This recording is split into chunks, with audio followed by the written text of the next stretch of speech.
दुनिया पर सबसे बड़े आतंकी हमले की बरसी बीते 2 दिन ही गुजरे थे कि आतंक की वेबसाइट पर गूंजी सबसे बड़े आतंकवादी ओसामा बिन लादेन की धमकी।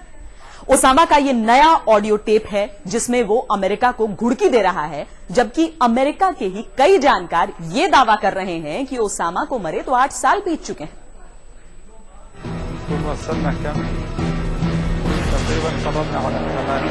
कभी उसकी आवाज सुनाई देती है, कभी उसकी तस्वीर दिखाई देती है। कोई कहता है वो जिंदा है, कोई कहता है वो मर गया।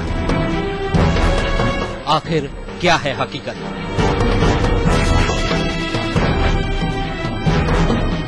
जिसे दुनिया सबसे बड़े आतंकवादी का तमगा पहना चुकी है, जिसके सिर है अब तक की सबसे बड़ी आतंकी वारदात को अंजाम देने का इल्जाम, जिसके जिंदा होने और मरने के दावे साथ साथ किए जा रहे हैं, फिर सुनाई दी है उसी ओसामा बिन लादेन की आवाज। जी हां, ओसामा बिन लादेन का नया टेप 13 सितंबर को जारी हुआ है, 9/11 की 8वीं बरसी के ठीक 2 दिन बाद।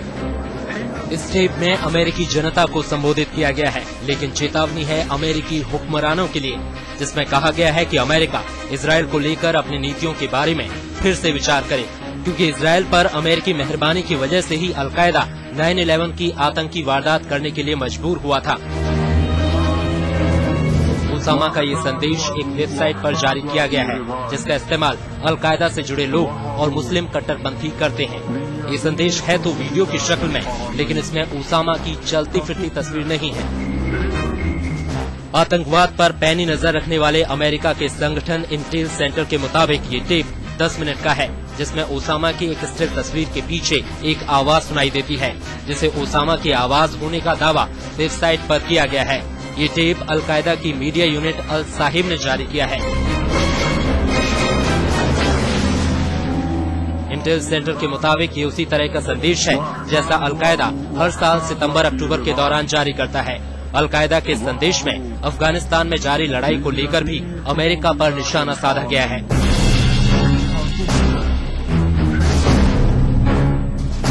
इंटेल सेंटर के मुताबिक टेप में कहा गया है कि अफगानिस्तान में अमेरिका ने जो लड़ाई छिड़ रखी है, उसका संचालन व्हाइट हाउस में बैठे वो लोग कर रहे हैं जो इजरायल के लिए हमदर्दी रखते हैं। संदेश में ये भी कहा गया है कि बुश ने इराक को मुक्त कराने का हवाला देकर वहां हमला बोला था, लेकिन उस लड़ाई के पीछे भी इजरायल समर्थक गुट का हाथ रहा है। इसलिए अब व्हाइट हाउस को ऐसे लोगों से निजात दिलाने की जरूरत है जो अमेरिकी सरकार पर दबाव बनाते हैं।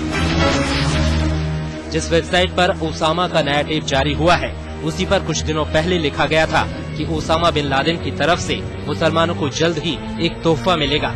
इससे पहले इसी साल जून में जारी लादेन के संदेश में कहा गया था कि अमेरिका के नए राष्ट्रपति ओबामा ने मुस्लिम जगत में नफरत के बीज बो दिए हैं।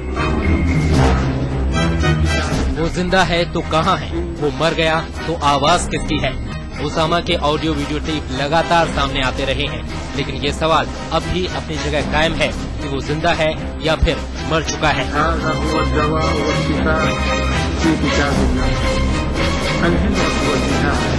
आज तक ब्यूरो।